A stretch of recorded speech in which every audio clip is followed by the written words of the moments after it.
Générations sous un même toit, un étudiant et un senior qui décident de cohabiter. La formule est tendance et tout le monde est gagnant. Oui, un toit, deux âges, la formule résume assez bien le principe. C'est moins cher qu'un code traditionnel.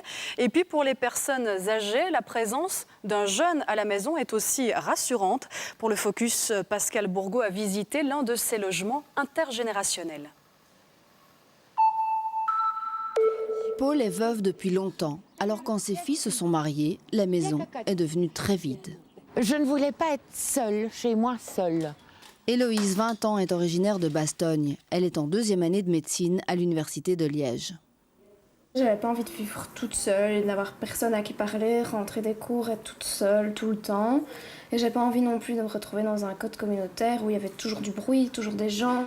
Depuis 2 ans, Héloïse vit chez Paul. L'association Un Toit, Deux Âges les a présentées et tout de suite elles se sont entendues.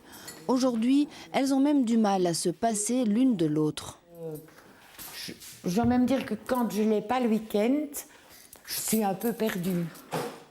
Elle fait partie de la famille, en fait.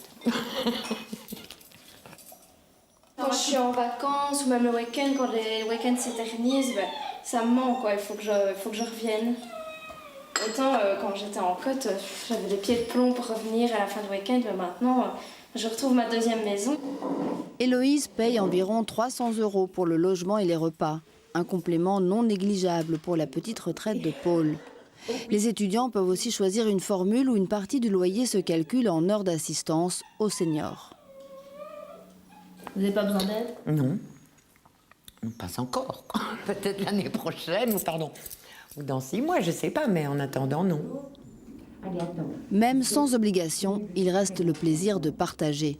Héloïse apprend à Paul à se servir d'un ordinateur.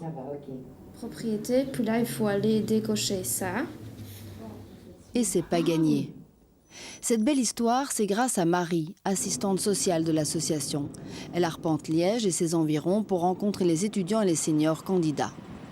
On a vraiment beaucoup de demandes au niveau des étudiants. Alors les étudiants, malheureusement, on ne les sélectionne pas tous étant donné qu'on est très rigoureux à ce niveau-là pour être sûr que ces étudiants-là puissent tout à fait rentrer dans cette philosophie d'habiter chez des seniors. La formule a de plus en plus de succès, une centaine de binômes à Bruxelles, 30 en Wallonie. L'année prochaine, ce chiffre pourrait doubler. Allez, un bond dans le futur encore dans ce 15 minutes.